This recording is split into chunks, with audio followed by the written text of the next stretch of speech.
Chiranjeevi TV ప్రేక్షకులకు నమస్కారం. నేను ఈరోజు మీ ముందుకు రావడానికి కారణం ఏంటి అంటే, 'పుష్ప 2' మూవీ అద్భుతంగా తెరకెక్కించారు సుకుమార్ గారు.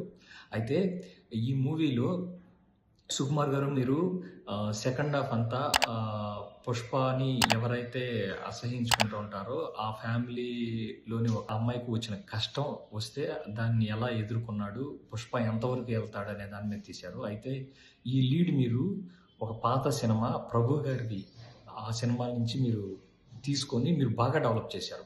అలానే మీరు 'రుద్రవీణ' సినిమా నుంచి క్లైమాక్స్‌లో ఉన్న లీడ్‌ని తీసుకొని డెవలప్ చేసున్నట్లయితే ఈ అజయ్ గారు వచ్చేసి ఆ ఫ్యామిలీకి ఈ క్షమాపణ చెప్పే సీన్ ఏదైతే ఉందో దాన్ని 4 గోడల మధ్య మీరు ముగించడం అనేది నాకు నచ్చలేదండి. 1000 మంది ముందు అవమానించి ఒక ఇద్దరు ముందు నన్ను క్షమించని చెప్పేసి కాళ్ళ మీద పడితే సరిపోతుందా? అలా కాకుండా 'రుద్రవీణలో' ఎప్పుడు గూడా చిరంజీవి గారిని వాళ్ళ నాన్నగారు "నువ్వు చేసేది కరెక్ట్ కాదు" అని జెప్పి చెప్తూ ఉంటారు. లాస్ట్ క్లైమాక్స్‌లో తను చాలా గొప్పవాడు అవ్వటం చూసి ఆనందించడానికి వచ్చి ఆ స్టేజ్ ఎక్కి సూర్యం నా కొడుకు, సూర్యనారాయణమూర్తి తండ్రిని నేను, సూర్యనారాయణమూర్తి తండ్రిని నేను అని గర్వంగా చెప్తాడు. ఆ విధంగా మీరు ఆ లీడ్‌ని తీసుకొని డెవలప్ చేసున్నట్టే బాగుండేదండి.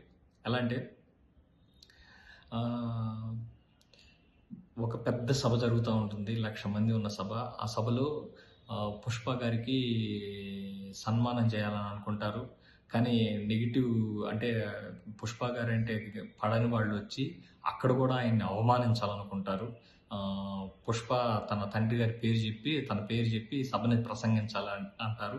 ఆ టైంలో అజయ్ గారు అక్కడే ఉండి పైకి వెళ్ళి ఇట్లా 'పుష్ప' అన్నని నేను పలానా ఫ్యామిలీ నుంచి వచ్చాను. అంటే ఈ సినిమా అంతా గూడా మీరు 'పుష్ప' గాడంటే బ్రాండు, ఇది నా బ్రాండు అని చెప్పుకుంటా వస్తారు. ఆ బ్రాండ్‌కి మీరు కరెక్ట్‌గా వాల్యూ ఇలా ఈ విధంగా చేసున్నట్టయితే వాల్యూ ఇచ్చిన వాళ్ళు అయ్యుండేవాళ్ళని నేను అనుకుంటున్నానండి.